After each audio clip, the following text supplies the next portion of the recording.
Vamos a comenzar con el seminario. El día de hoy pues, tenemos el gusto de que esté con nosotros el doctor Wilson Jovel Seiro Catazú. Él es un investigador postdoctoral que está trabajando aquí en el CINOR, está dentro del programa de agricultura de zonas áridas. Nos va a presentarnos parte de su proyecto de investigación, de lo que está desarrollando aquí en CINOR. Y pues para que lo conozcan un poco, me voy a permitirle una pequeña semblanza del doctor Seiro. Es doctor en Ciencias Agrícolas por parte de la Universidad Agraria de La Habana, Cuba. Es ingeniero agrónomo y egresado de la maestría en Ciencias Agrícolas de la Universidad de Granada, también en Cuba. Y investigador postdoctoral en la Universidad de San Carlos y el Centro de Investigaciones Biológicas del Noroeste. Es miembro del Sistema Nacional de Investigadores aquí en México, nivel 1. Y posee experiencia profesional como profesor investigador, además de que a partir del año 2000 ha impartido algunas asignaturas en la carrera de Ciencias Agropecuarias en Cuba. Se especializó en sanidad vegetal y biocontrol de plagas agrícolas. Posee experiencia en las temáticas de fitopatología, biofertilizantes y producción de cultivos agrícolas. Ha publicado más de 20 artículos en revistas científicas y 3 libros en editoriales académicas. En la formación de recursos humanos, ha dirigido 11 tesis de pregrado, 4 de posgrado y posee experiencia en el desarrollo de proyectos nacionales e internacionales. Además, se ha desempeñado como miembro de órganos académicos relacionados a la acreditación de carreras universitarias. A lo largo de su trayectoria ha obtenido diferentes distinciones y reconocimientos. Bueno, sin más, doctor Wilson, muchas gracias por aceptar impartir este seminario. Te paso los micrófonos para que lo hagas. Gracias. Buenos días a todos los presentes y gracias por asistir a este seminario. El título del seminario está enfocado en la riqueza de especies fúngicas nativas del suelo árido y su efectividad biológica para la sustentabilidad ecológica en Baja California Sur. En este caso, el ponente Wilson Jovel Seiro Catazú y estrechamente relacionado conmigo mi asesor, el doctor Ramón Jaime Ullín Peña.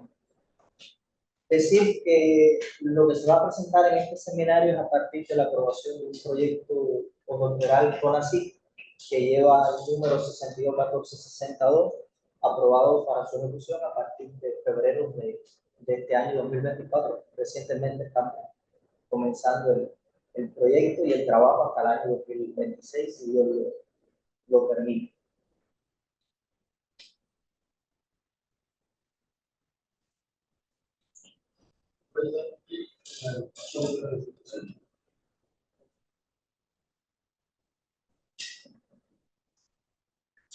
Gracias. Quería comenzar comentando en la plática de la importancia y la relevancia que tienen las propiedades del suelo. El suelo tiene 3 propiedades fundamentales: las físicas, las químicas y las biológicas. Si yo le preguntara a ustedes cuál es la propiedad más importante del suelo, pues tendríamos varias respuestas, pero yo adelantándome, les puedo decir que ninguna es más importante que la otra. Las 3 propiedades del suelo son súper importantes y una depende de la otra y así se interrelacionan ellas. Las propiedades físicas tienen que ver con la estructura, la textura, la consistencia, el color, la temperatura, la profundidad y demás características que tienen los suelos es vital. Las propiedades químicas, pues ahí están todos los colores, ahí están los coloides, están los macro, micronutrientes, los cuales posibilitan, digamos, que especies que viven en el suelo y las plantas puedan tomar de esos coloides los nutrientes y desarrollarse. Y las propiedades biológicas también tienen una importancia vital porque todos los restos orgánicos que de alguna manera u otra llegan al suelo, pues son transformados por esos organismos, ¿no?, que habitan naturalmente en ellos, o muchos de ellos también son reproducidos artificialmente, incorporados al suelo por el hombre para una mayor eficiencia de estos procesos. Por lo tanto, las 3 propiedades son súper importantes, pero nosotros nos vamos a detener dentro de las propiedades biológicas, que hay muchos virus y organismos que viven en el suelo, entre ellos bacterias, hongos, echinocystis, algas, protozoos, nematodos, lombrices, invertebrados y también las plantas, ¿no? En algo que son las especies fúngicas, ¿verdad? De todos esos organismos que tienen poblaciones en el suelo, nosotros nos vamos a concentrar en los hongos saprófitos del suelo y en la importancia que tienen estos. Se plantea que dentro de los organismos que pueblan el suelo, los hongos saprófitos que viven en él son los encargados de transformar todos los restos orgánicos que llegan al suelo. Y a partir de esa transformación, pues hay un mantenimiento de la estructura de esos suelos y también de la fertilidad. Porque a partir de diferentes procesos biológicos que desarrollan estos hongos, pueden liberar nutrientes que están de forma orgánica a forma inorgánica y así son asimilables entonces por las plantas. ¿Pudieran quitar un poquito de luz, por favor? Si es posible.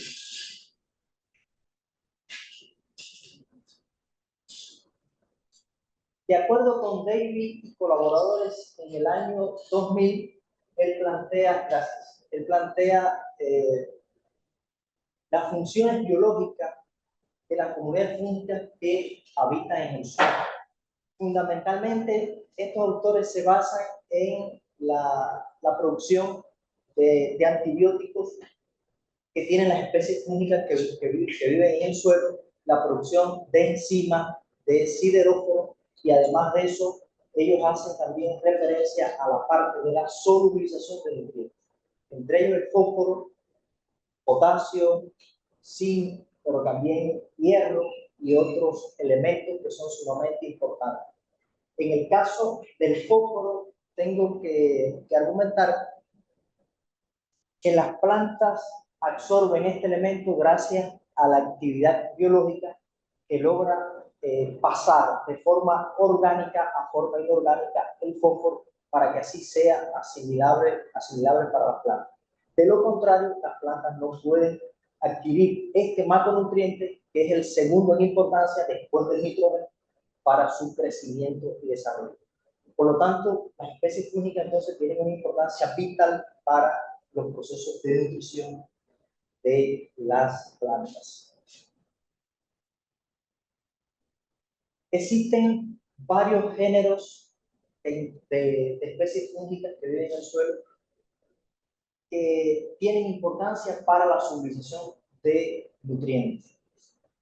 Dentro de esos géneros, los más importantes, les puedo mencionar a Penicillium, Aspergillus, Neosoctoria, Talaromyces, Trichoderma y Trichosporium. Hay muchos más, pero digamos que estos tienen las especies que solubilizan nutrientes a mayor cantidad y a mayor velocidad. Por lo tanto, son los géneros más importantes conocidos internacionalmente para desarrollar este proceso biológico de solubilización de nutrientes. Es importante también destacar que dentro de las especies de hongos de estos géneros, ellos por lo general tienen fase de vida saprofítica, por lo tanto viven naturalmente de la materia orgánica que llega al suelo, del humus del suelo y de los nutrientes que contiene el suelo. Y esto da una importancia para la ciencia y también para la industria, ¿no? Que a partir de que ellos viven sapróficamente, se pueden reproducir artificialmente en medios de cultivos microbiológicos. Por lo tanto, se concentran los estudios de estas especies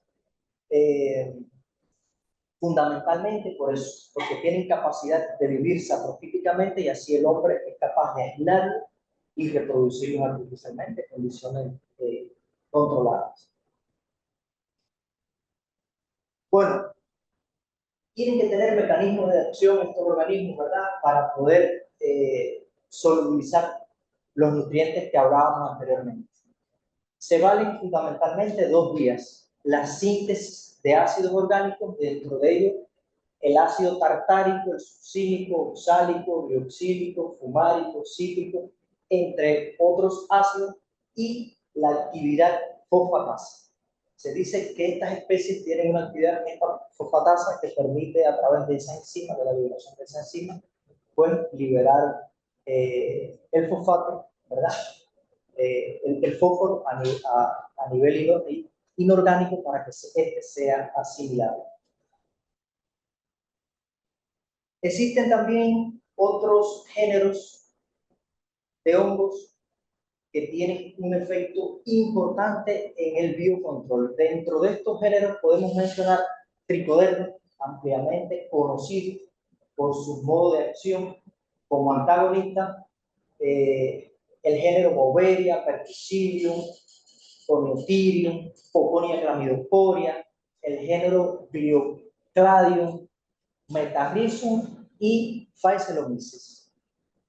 Dentro de esos géneros hay muchas especies reconocidas, tanto nacional como internacionalmente, que intervienen en el biocontrol de plagas. Se demuestra primeramente en las condiciones in vitro que tienen potencial y a partir de ahí se hacen las combinaciones pertinentes y los productos a partir de estos géneros fúngicos.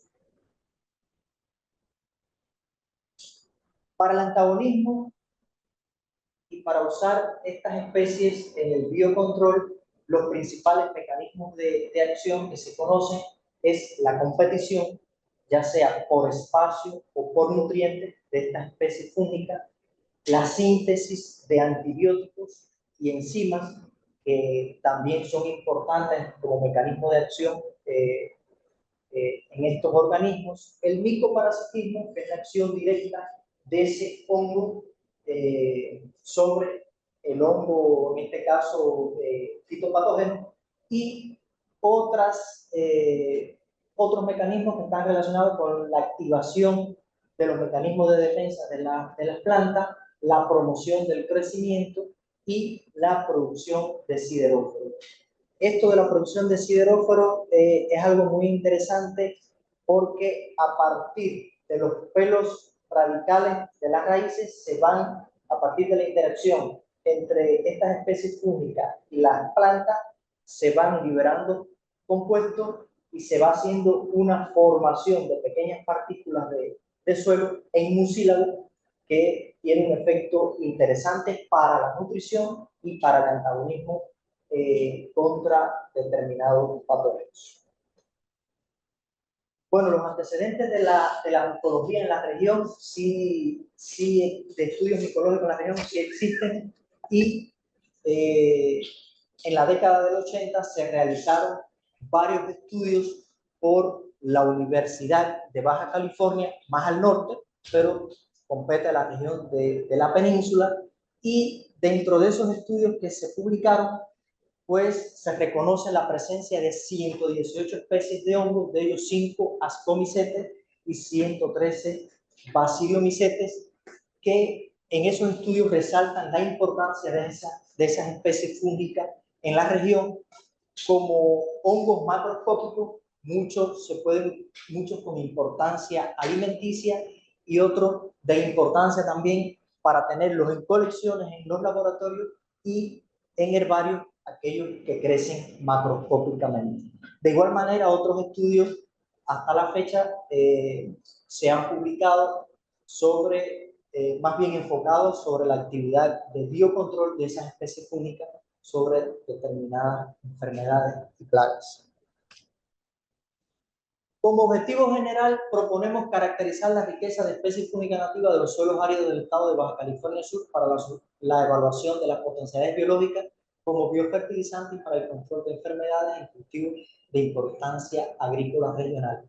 Y como objetivos específicos, caracterizar cultural, morfológica y molecularmente los aislados fúngicos nativos y sus resguardos en una colección, determinar el potencial fertilizante y bioestimulante de los aislados seleccionados y evaluar el potencial de biocontrol de los aislados sobre fitopatógenos presentes en el estado.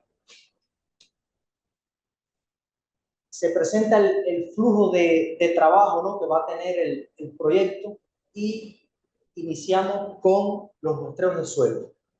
Seleccionamos 3 áreas diferentes: agricultura convencional, agricultura orgánica y áreas naturales. para poder analizar ampliamente la biodiversidad, ¿verdad?, de estas especies fúngicas en el territorio. Luego viene el trabajo en laboratorio a partir del procesamiento de las muestras, la obtención de los aislados, la obtención de los cultivos monospóricos, la caracterización cultural, morfológica y molecular y la solubilización de fosfatos. No ponemos aquí la parte del antagonismo o la actividad de biocontrol porque en este periodo cortico no hemos podido todavía entrar en esa temática de investigación. Los muestreos de suelo se realizaron siguiendo la metodología de Romero Fernández y colaboradores en el 2019, son autores aquí mexicanos, con algunas modificaciones que le agregamos. Se hicieron los muestreos en 5 puntos, se tomaron 3 submuestras por punto, para un total de 15 muestras, y se hicieron a una profundidad de 0 a 20 centímetros, quitando los primeros 3 centímetros de la capa superficial del suelo, y después de obtenidas estas muestras, fueron trasladadas rápidamente al laboratorio y procesadas. Hasta el momento hemos accedido a 14 áreas de muestreo que abarcan desde Ciudad Constitución hasta Todos Santos, Pescadero, hasta esa región. Por lo tanto, hemos abarcado bastante hasta el momento, pero seguimos creciendo, queremos seguir creciendo en muestras más al norte y más también hacia los orgánicos de Los Cabos, que no hemos podido acceder, pero ya pronto vamos a acceder también a estos ciclos de muestreos. El procesamiento en laboratorio por técnicas convencionales técnicas convencionales en este caso de diluciones seriadas y siembra en cajas Petri, o sea, microbiología convencional. A partir de las muestras que entran en el laboratorio, estas se homogenizan, se tamizan y se ponen a secar al aire, y a partir de ahí se toma un gramo de su suelo y se realizan las diluciones. Y las diluciones 10 a la menos 3 y 10 a la menos 4, para no perder individuos, son las que se siembran en cajas Petri con medio PDA. De aquí se obtienen los aislados, como se puede observar en la imagen, y luego comienza un proceso de purificación de estos aislados a través del establecimiento de los cultivos monospóricos. La caracterización cultural morfológica, que es la que hemos avanzado hasta el momento, queremos hacer todo desde lo más, digamos, desde lo más antiguito, ¿verdad?, hasta lo más reciente, que sería la parte de las técnicas moleculares. Pero comenzamos por esta parte de cultural morfológica, y aquí nos guiamos por Sosa Sánchez y colaboradores en el 2021 para los principales caracteres en los medios de cómo crecen en este caso las especies fúngicas sobre los medios de cultivos empleados, donde tenemos en cuenta el color, la forma, los bordes, la presencia de sectores, pliegues, tamaño de la colonia, entre otros caracteres de interés, ¿no? Y también para la parte morfológica, pues analizamos las estructuras microscópicas y dentro de ellas la forma y disposición de las mismas por microscopía convencional y por microscopía electrónica aquí propiamente en el CIMNOR. Y a partir de Watanabe en el 2022, con claves ilustradas, pues podemos acceder al menos a nivel de género, preliminarmente, ¿no?, de los organismos fúngicos que hemos aislado y que tenemos en colección ya en el laboratorio.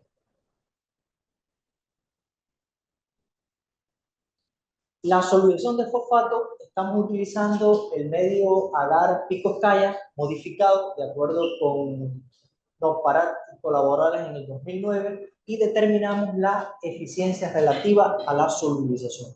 Con ese indicador, entonces podemos establecer la escala si es baja, media o alta de los aislados que tenemos hasta el momento en función de la actividad de solubilización de fosfato en condiciones in vitro.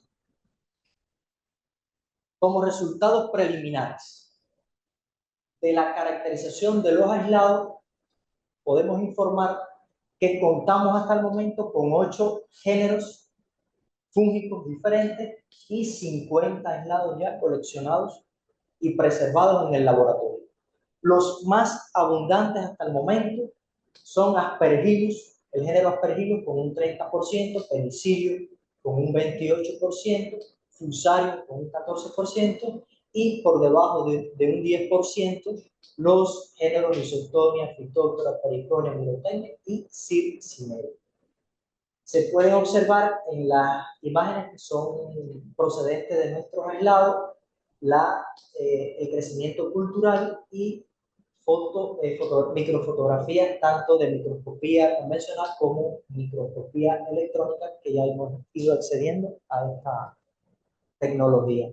De igual manera para Fusarium, para el género Rhizoctonia, para el género Phytophthora, para Periconia, así como para Mirotemio y Circinella. Con relación a la solubilización de fosfato, se ha determinado hasta el momento, preliminarmente, que el 70% de los aislados que tenemos en colección solubiliza fosfato. Esto es un resultado súper interesante para nosotros. Y dentro de ellos, Circinella, Penicillium y Aspergillus son los que tienen la mayor capacidad de solubilización de fosfato.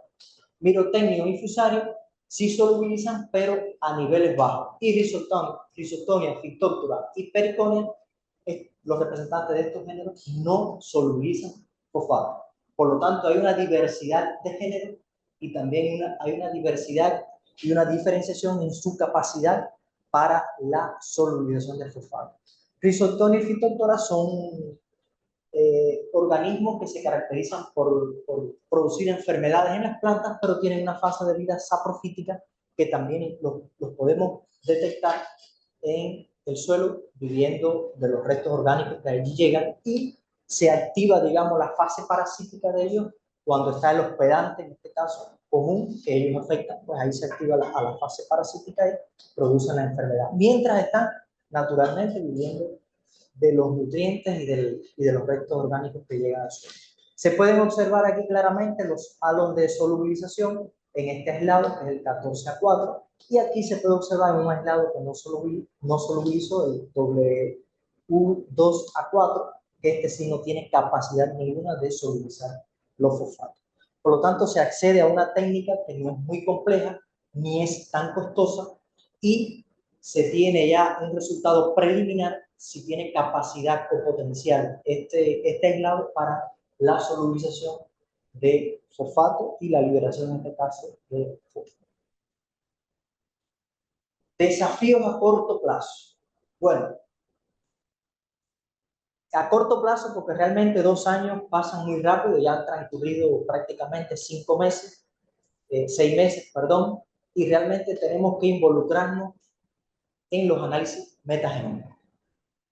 A partir de estos análisis sí vamos a detectar todos los filum presentes, ¿verdad?, en las comunidades que hemos muestreado y en los cultivos que hemos muestreado, además de áreas naturales, para poder saber cómo están las poblaciones fúngicas distribuidas aquí en el territorio del estado. Por otro lado, la caracterización molecular de cada aislado es súper importante, porque vamos a acceder a las especies, ¿verdad? Y es conclusivo ya. Y por otro lado, el estudio del efecto sobre la promoción del crecimiento es importante hacerlo tanto en condiciones in vitro como en condiciones in vivo, y además de ello, verificar la posible actividad antagonista de las especies que tenemos coleccionadas y aisladas hasta el momento. Por lo tanto, esos son los desafíos principales que tenemos ya en proyección, y el primero que vamos a comenzar ya a partir de la semana próxima son los análisis, los estudios metagenómicos y además la obtención del DNA para la identificación molecular de cada aislado. Como conclusiones preliminares también, llegamos a que se aíslan 50 aislados fúngicos de suelos áridos de Baja California Sur, los cuales se establecen en 8 géneros, encontrando la mayor cantidad de especímenes de Aspergillus, Penicillium y Fusarium en ese orden. El 70% de los aislados obtenidos evidenció capacidad de solución de fosfato en condiciones in vitro, mientras que alcanzan los mayores valores representantes de los géneros Cicinella, Penicillium y Aspergillus, en el caso de la solubilización, lo cual señala una amplia diversidad fúngica con potencial biofertilizante para usarse prácticamente, explorar su uso práctico en las condiciones de la agricultura de Baja California Sur. Bueno, hasta aquí la exposición del seminario. Creo que fue un poquito breve, doctor. Y le damos las gracias por la atención a todos. Muy bien, muchas gracias, Luis. Bueno,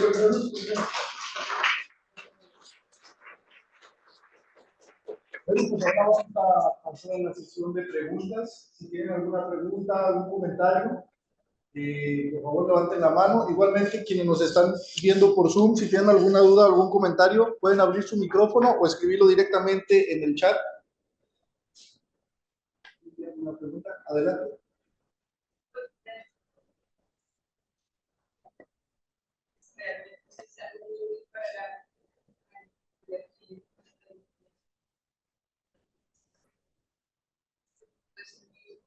Esa es una pregunta. Lo que pasa es que Chines ha visto que hay una costa superficial en el suelo y hay una serie de consorcios que son incluidos.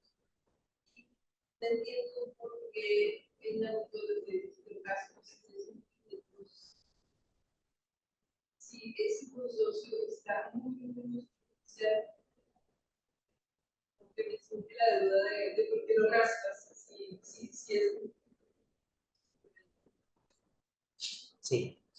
Bueno, de acuerdo con la metodología que estoy usando en la toma de muestra, se orienta que se debe quitar la parte superficial, los primeros 2-3 centímetros, porque digamos que a partir de ahí es donde se va a acumular la mayor cantidad de raíces del sistema radicular de las plantas. Y como nosotros estamos haciendo los muestreos en la parte tanto de zonas agrícolas como en zonas naturales cercano a la rizosfera, pues la mayor cantidad de organismos asociados a la rizosfera van a ser los que van a tener mayor importancia biológica para establecer interacciones, ¿verdad?, con las plantas. Por lo tanto, arriba van a estar los saprófitos, digamos, determinados saprófitos, y muchos que llegan también por el movimiento normal de los microorganismos, a través del aire, a través de la lluvia, a través de esos movimientos, incluso a través del movimiento antropológico. Nosotros también movemos microorganismos de un lado a otro. Por lo tanto, eso no van a tener tanta importancia biológica para esa planta, para ese cultivo. Por lo tanto, se recomienda, digamos, que eso que llega ahí por determinadas maneras, pero que no está estableciendo una relación biótica, digamos, de mayor intensidad y de mayor estabilidad con la planta, pues los quitamos del muestreo y ya nos enfocamos más bien a ese que ya sí está formando esas relaciones bióticas intensas, quizás también más duraderas en el tiempo, con el cultivo, objeto de estudio o con las plantas que están en las zonas naturales. Por ahí más o menos el enfoque de los muestreos y de por qué se quita la parte esa de los primeros 2 centímetros de superficie. Sí, adelante. Sí, es claro, porque pues, como usted dice, esa cosa es muy importante. Pero bueno, una de las preguntas que digamos, es que algunos fondos que se han directamente relacionados, pero ya son diferentes escuelas, como hacen para resistir un poco climas y tal, sobre todo de falta de agua. Sí. Pues súper interesante la pregunta y le hago el comentario haciéndole una comparación a ver si me entiende lo que voy a tratar de explicarle. En Cuba, que tenemos, digamos, un clima muy tropical, llueve mucho, los suelos tienen contenidos de materia orgánica superior a 1. Estoy hablando de suelos de 2, 3, con mucha materia orgánica, muy fértiles. Pues las poblaciones fúngicas en sentido general están en el orden de 10 a la 3. Fíjense, de 10 a la 3. ¿Verdad? Serían 10.000 unidades formadoras de colonia en esos suelos. Y hemos llegado a estas condiciones áridas y hemos hecho el estudio con estos géneros que tenemos y estas especies, y están en el mismo orden, 10 a la 3.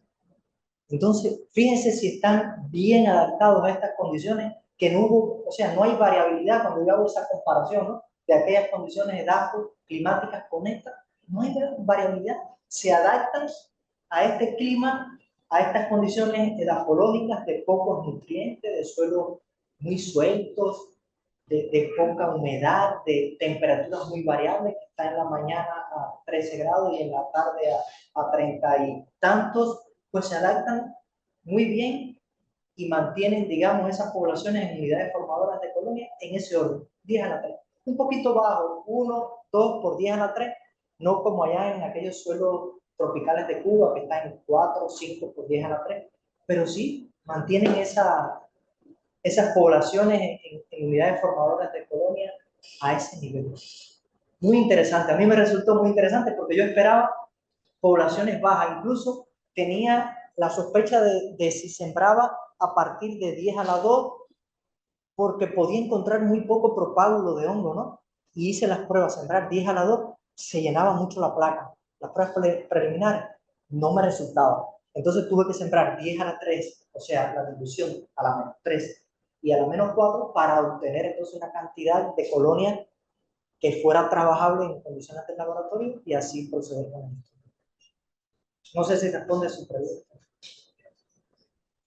Muchas gracias. ¿Alguien más? Adelante. Muchas gracias primero por la presentación. A mí me pareció como súper didáctica y todo en orden, me gustó mucho. Y tengo dos preguntas un poco relacionadas. Quería saber si en los métodos que se hicieron de agricultura convencional y agricultura orgánica, en la agricultura orgánica se diferenció entre agroecología y agricultura orgánica convencional o no. Y pues si hubo variabilidad en los géneros que se encontraron de la agricultura convencional y la orgánica. Preliminarmente sí hay diferencias, e incluso con las áreas naturales. Hay mucha más abundancia de estos microorganismos en las áreas naturales y en las áreas de agricultura orgánica en comparación con la agricultura convencional, o sea, donde se hace un manejo tradicional de los cultivos con la aplicación de insumos químicos y demás. Sí hay diferencia. Yo lo veo desde los dos puntos de vista, cuantitativo y cualitativo. No te puedo mostrar un análisis porque no tengo procesada todavía esa base de datos de esa manera, pero sí preliminarmente hay diferencia. De la primera se diferencia entre agroecología y agricultura orgánica, o sea, como monocultivo, pero orgánico. No hay tanta diversidad, digamos, en la agricultura alternativa. Sí, sí hay diversidad y incluso hay agricultura muy orgánica aquí que se hace en condiciones de casa, de traspatio, y prácticamente no se incorpora nada que no sea el manejo de ese suelo y los abonos orgánicos, ¿no? Los fertilizantes orgánicos. Y sí hay diferencias, digamos, lo definimos en esas tres, digamos, en la agricultura convencional, que es la que mayor cantidad de suelo ocupa dentro del estado, ¿verdad? Porque ahí están los cultivos de chile, ahí están los cultivos extensivos, ¿no? De tomate, papa, por allá por el valle y otros cultivos, ¿no? Y entonces están la otra agricultura que le llamamos orgánica porque no incorpora en ella los insumos químicos que sí hace la convencional, y entonces digamos que son áreas más pequeñas, ¿verdad? Ubicadas en un rancho, ubicadas en un productor individual, y de esa manera pudimos establecer esa diferenciación. al igual que en las áreas naturales. Por ejemplo, el Santuario de los Pastos es una zona muy preservada que aunque tiene acceso, digamos, el turismo regional y quizás nacional, pues está muy bien preservada. Allí, digamos, la diferenciación en cuanto a la cantidad de género y de es mucho mayor en comparación con las otras áreas agrícolas. Por ahí más o menos lo que hemos visto, sin cuantificarlo, ¿no? Porque todavía no tenemos la comparación. Bien. Muchas gracias. ¿Alguien más tiene una pregunta? Sí, sí. Bueno, muchas gracias por su presentación. Yo tengo una duda, si al momento de iniciar a editar las cifras, encontraron algunas que estuvieran en síntesis, que al iniciar a proyectar las tuvieran que ya lo hicieron, y en este caso no se probó con algo de tipo cambiar las presentaciones de documento. Sí.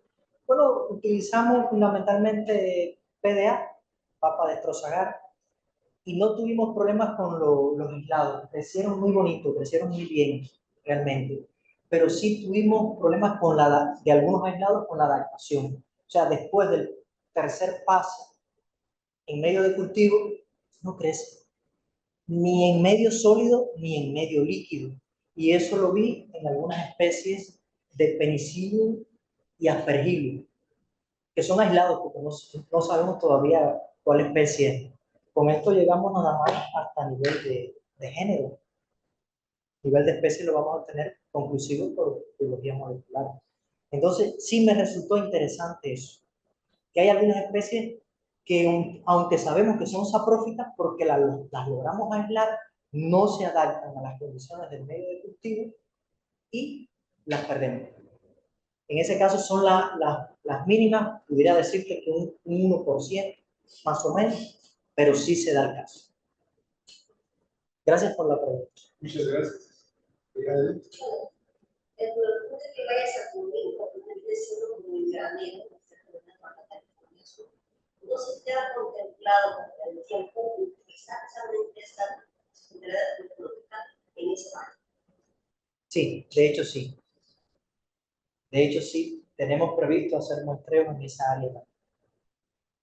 De hecho sí. Bien, por acá en línea, el doctor Rocha tiene alguna pregunta. Adelante, doctor Rocha. Hola, muchas gracias. No estaba escuchando las preguntas, solo las respuestas, pero creo que ya te preguntaron sobre los sitios y entiendo que consideras paisajes naturales, ecosistemas tradicionales y convencionales, esos tres tipos de sitios, ¿no?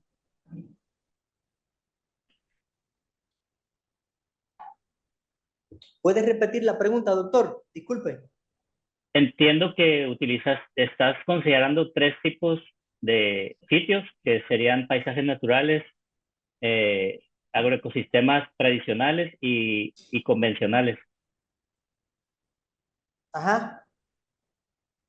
Sí Y es. dentro de esos tres tipos de sitios, más o menos, ¿cómo se distribuyen? ¿Cuántos consideras de cada uno? Ajá. Bueno, realmente hace muy poco tiempo estuvimos también estudiando la posibilidad, ¿no? A la hora de hacer los análisis metagenómicos, esta problemática. Y pensamos con 6 muestreos de cada una de estas áreas, nos daría, digamos, una representatividad de las muestras como estadística, ¿no? Para poderlas someter a un proceso de análisis, ¿cómo se llama? Bioestadístico.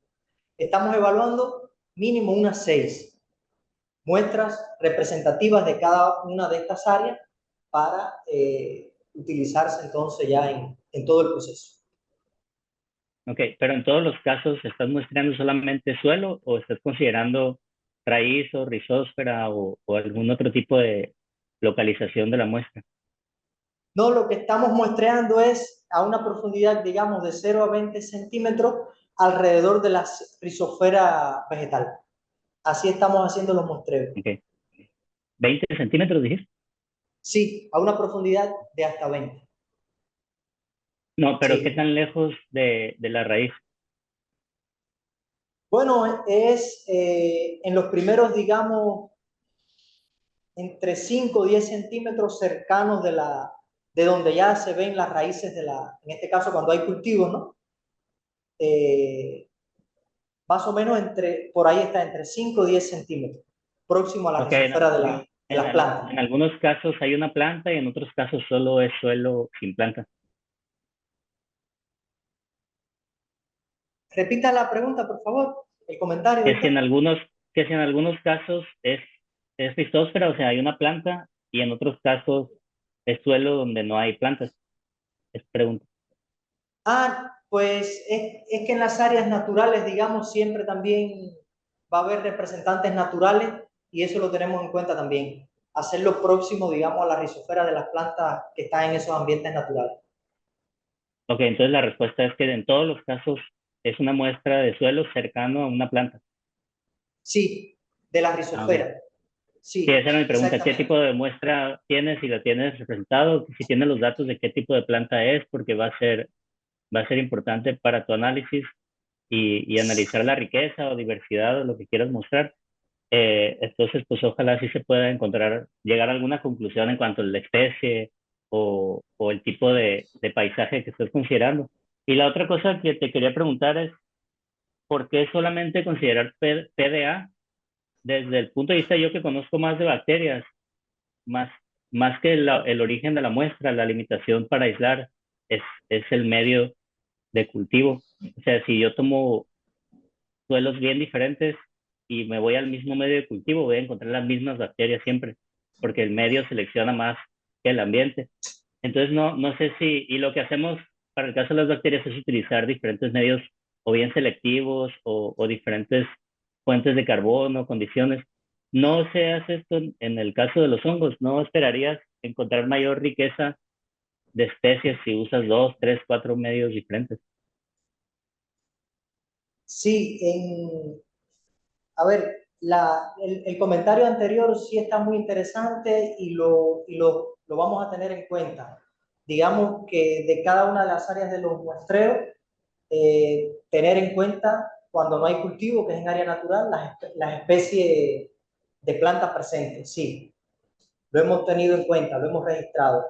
Y con los medios de cultivo probamos entonces PDA y Saboru, los dos medios los probamos y nos daba mayor cantidad de colonias PDA que Saboru. Entonces nos quedamos con PDA.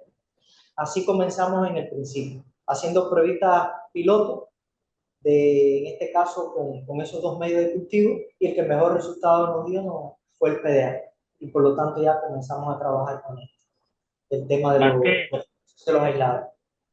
más que enfocarse en el medio que más que te dé más colonias o más diversidad, pues cada medio podría estarte dando de especies diferentes y si tendrías que tal vez considerar todo o lo que obtienes de ambos medios para obtener mayor riqueza, incluso meter más medios para aprovechar bien tu muestreo, que parece que es bastante extensivo, y después estás limitando lo que obtienes porque solamente te quedas con un medio de cultivo. Pues. Sí, sí, ¿O cómo gracias, puedes doctor. asegurar que lo que ves en el medio Saboruc es lo mismo que ves en, en PDA? Sí, gracias, gracias. Sí, lo podemos también tener en cuenta. Sí, Gracias. gracias, doctor. Gracias. Gracias, doctor Rocha.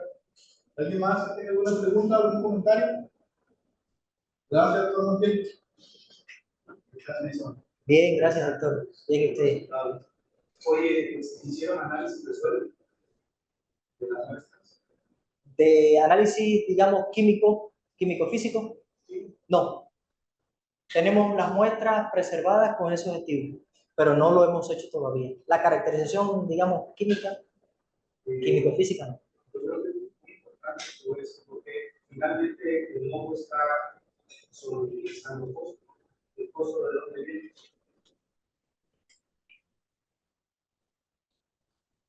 El fósforo que tú estamos pensando, que estás pensando que se utiliza y ya viste que se solo utiliza en ese sistema de muestreo de dónde viene el fósforo. suelo. En ese caso está en el suelo. Entonces, Ah. necesitas saber el contenido del fósforo de ese suelo de entrada. Sí. Luego tienes que conocer las características químicas de ese suelo para poder correlacionar con esta parte de lo que estás encontrando en el tratamiento. Ya te lo dijo Jorge, el doctor Rosso. Pero aquí viene la siguiente pregunta. En realidad, el trabajo está enfocado en riqueza y abundancia o en búsqueda de organismos que puedan ser usados en la agricultura. Sí.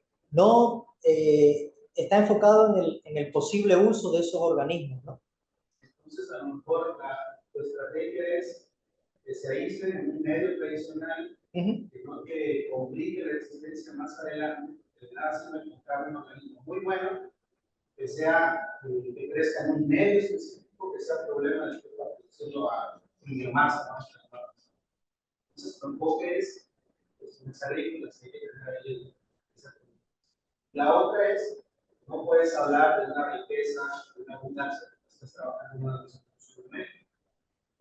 Entonces, eso lo vas a encontrar bajo las condiciones que tuvo en ese momento que creaste. No se puede decir que esto es lo que hay de manera natural en todas las zonas del muestreo, y cuando hagas la metagenómica, pues te vas a dar cuenta. Claro. Van a salir un montón de hongos que tú vas a decir, ay, aquí tengo 50 y nada más de 3. Está la respuesta. Muchos de ellos seguramente son no cultivables, otros son cultivables bajo condiciones específicas. Entonces, no pierdas ese rollo de que al final es búsqueda, ojos, con potencial. Aplicación. Excelente. Yo diría que sí, hagas el análisis de suelos para saber el contenido del fósforo. El fósforo, si bien es uno de los elementos más importantes para las plantas, es uno de los elementos más abundantes en el suelo. ¿Qué pasa con el fósforo en el suelo? ¿Por qué la planta no lo puede absorber? Está en otros compuestos, está formando parte de compuestos orgánicos y como está enlazado a otras moléculas, la planta no lo puede tomar. Porque está retenido. Está retenido. Entonces, el hongo llega y lo libera y por eso la planta lo puede absorber. Por eso es muy importante saber el contenido del fósforo en esos suelos. Y la otra me parece que la compañera que preguntaba de por qué quitaste estos primeros centímetros de campo, me parece que iba a ser interesante, porque tú en tu plática hablabas de saprófitos, y luego de repente me di cuenta que estabas ya aislando la rizósfera. Entonces, los saprófitos van a estar en las primeras capas justamente en la medio orgánica. La siguiente pregunta es: de todos estos hongos que me encontraste, ¿cuáles son simbióticos? ¿Cuáles son hidróficos? ¿Cuáles son sapróficos? De estos géneros también.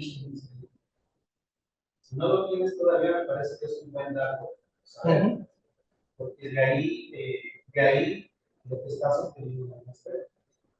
Si estás buscando degradadores de materia orgánica, entonces tocar la primera etapa, como se dice. Entonces, me parece interesante. Hay ciertos datos que habría que retomar, y el análisis de suelo para estos estudios, sobre todo buscando los utilizadores de fósforo del suelo. Sí. Porque el fósforo puede venir de la materia orgánica. Sí, sí. Está en el tejido de las plantas también, en las hojas. Pero lo tuyo es el suelo. Gracias, Doc. Muchas gracias, doctor Montiel. Anotado. ¿Alguien más que tenga algún comentario? Aquí en el auditorio, que nos están viendo por Zoom. Adelante, doctora Loretti. Buenos días. Cuando mencionas que vas a hacer identificación molecular, ¿es solo a través de metagenómica o es contemplado otro tipo de identificación? No, se va a hacer en dos vertientes. Una, la metagenómica para ver todos los films presentes en esas condiciones. Y la otra por cada aislado individualmente.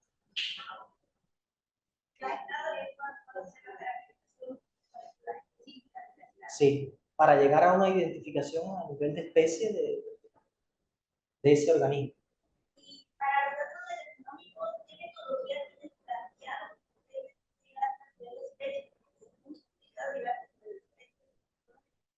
No, pensamos quedarnos a nivel de los films, o sea, a nivel de géneros.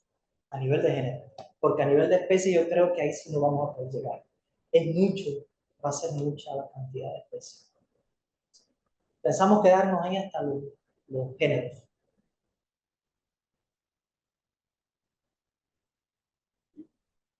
Muchas gracias, doctora. ¿Alguien más que tenga algún comentario o alguna pregunta? ¿Tiene el auditorio? Wilson, pues yo tengo una.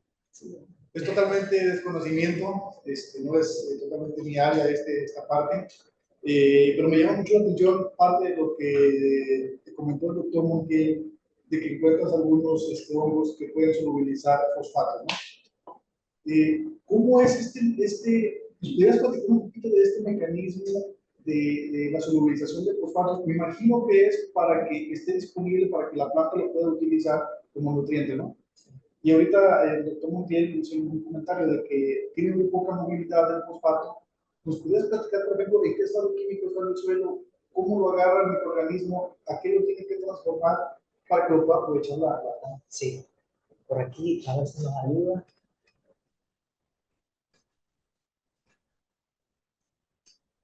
Para darnos cuenta por qué es tan difícil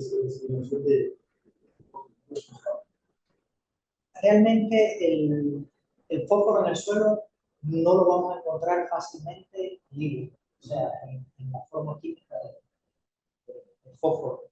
Está estrechamente relacionado con otras moléculas, ¿verdad?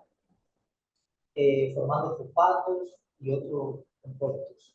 Entonces, en ese estado, digamos, orgánico, o formando parte, digamos, de los tejidos que llegan, digamos, de los vegetales al suelo, así de esa manera la planta no lo puede absorber.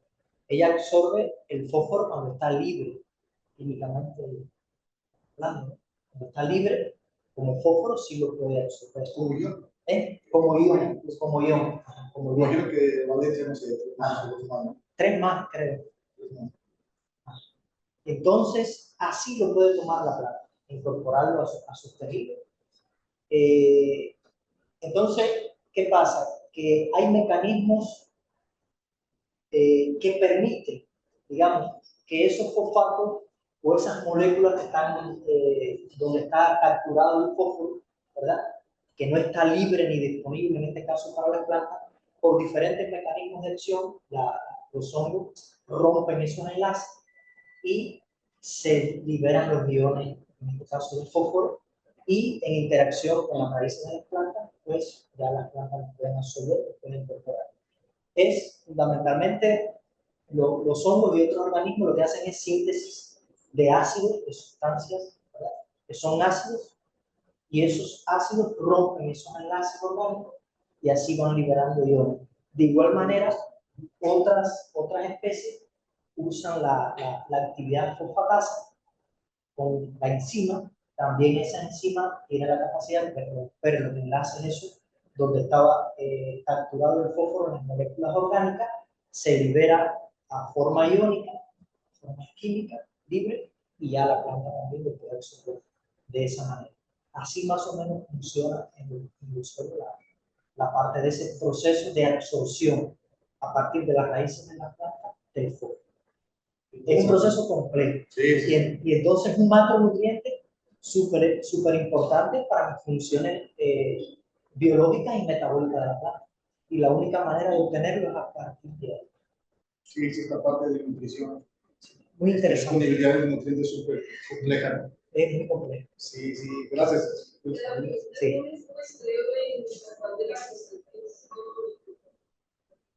No tengo allá. De allá no tenemos nada. Lo que no sé si habrá cultivos para allá, no tengo idea. No. Áreas naturales.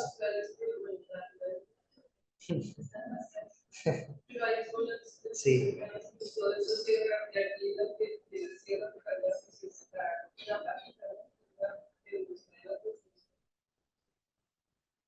Pues todavía como estamos haciendo muestreo, sería incorporar ese punto y hacer el muestreo en lo que avanzan estos meses antes de que termine el año. Muchísimas gracias. Muchas gracias. Gracias. Chicos, una pregunta más, adelante. Bueno, ahora que nada, gracias por su presentación. Y yo tenía una duda en cuanto a la tecnología. Usted mencionaba que se va a caracterizar en la alimentación de las. ¿De qué manera, si usted ya estaba contemplando la caracterización de manera tradicional, se va a complementar? O sea, ¿usted cree que también sus resultados? Sí, va a cambiar, y yo diría que drásticamente, porque lo que comentaba la doctora Goretti y el doctor Montiel, ya cuando se haga la parte esta de metagenómica, para estudiar las poblaciones, o sea, los virus que están presentes de esos organismos fúngicos en esas muestras de suelo, sí van a salir todos los organismos. Digamos aquí, en medios de cultivo, con la técnica convencional de microbiología, de medio de cultivo y crecimiento en placa, salen solamente los saprófitos.